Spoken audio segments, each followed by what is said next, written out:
Goddamn fuck shit. There might be children watching. I believe the children are our future. Teach them well, and we're just recording. I'm just recording. Oh, okay. So, tell us your name. I'm James Barrick, Monfils Evangelista, also known as J Metro, from Houston, Texas. I'm Joshua. Welcome to my channel. Sorry, I had to make the joke. It's okay, you can edit it. Yeah, oh yeah, that's the thing I can do. Editing is beautiful. Some cute little doggies. So... Yo, you'll have to edit that out. Yeah. So where were we? We just had some coffee, yeah? We did. You had coffee. I had some hot milk with vanilla. It's great. What did they call it? Vanilla steamer. Yeah, piping hot steamer. Yeah. Hot milk. Everybody loves hot milk.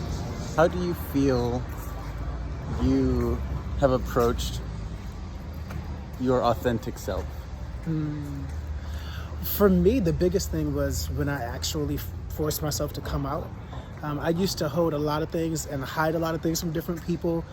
And once I actually came out, everything else just kind of fell away. Like I stopped caring about, if people did or didn't like certain things that I did or certain things that I said or how I act. Once you break down your first huge barrier, the rest of them just kind of fall down naturally. You broke down one of your biggest barriers to yourself. So would you say that was like in turn kind of an acknowledgement of your own identity for you or for others? I think it was for others, but I think it's just accepting and understanding the fact that people now know something. Because for me, I always knew who I was. I had dated guys for years. So I always knew who I was and I always knew what I wanted. And at some point, I just decided that it was time that the right people knew, even though most other people already knew. So for example, for me, coming out was walking into my mother's house on Thanksgiving Day with the guy who was my fiance at the time and saying, hi, this is so-and-so. He's going to be your son-in-law. So... Damn, that's a bombshell. I mean, So... Did your mom have any inkling before that? I mean, I don't know. I think she did. I mean, I never really hid anything. So, for me, it was kind of like, if you didn't know, you didn't want to know, but, I can only... Kind of a willful ignorance kind of a thing? Yeah, kind of. I mean, I think so. But then again, people only see what they want to see sometimes, especially when it comes to, family members or especially when it comes to their children, Mm-hmm. So that's just how things kind of happen. How did she take that, if you don't mind me asking? She took it well enough. I mean, there was really not much that she could do. I mean, there was so many other family members around at the time, a couple of great aunts and whatever. So you did this with the whole family it was president? Super public. Oh yeah, it was super public. It was super public. But that was the thing. I had gotten to the point to where I didn't care anymore, So yeah, but once, and it's like I said, once the main thing that you care about, other people knowing, kind of falls away, then it just leaves you with so much room and so much more space to let everything else fall away. Yeah. So would you say that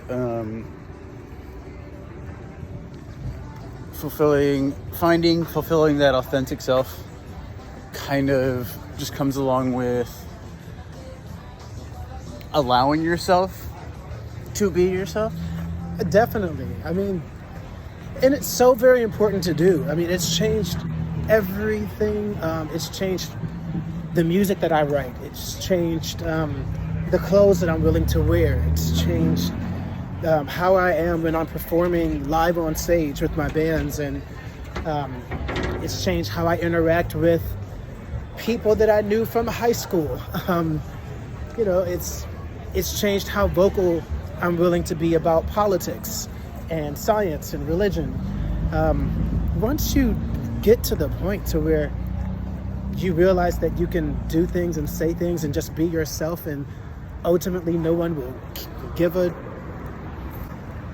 edit. You know, so You don't get to call the edits. Have you ever seen What About Bob I have not. with Bill Murray? Boomer. Okay. He there's a scene. He's got a lot of mental health issues, and Okay. like he admits to his therapist that he pretends that he has lots of fake illnesses because wow. he believes that if he fakes it, then he doesn't have it. And one of those illnesses that he has is Tourette's. Oh.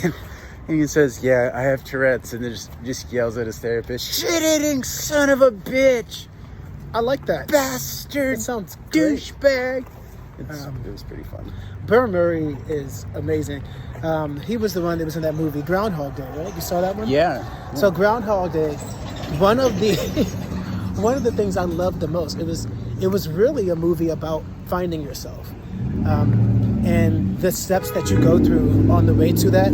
I love the montage that happens about halfway through the movie, where he had just gotten so tired of doing the same things over and over and over every single day that he was like, "Fuck it, I'm out of here every day." And he spent like a 5 or 10 minute montage of the movie finding new ways to kill himself every day.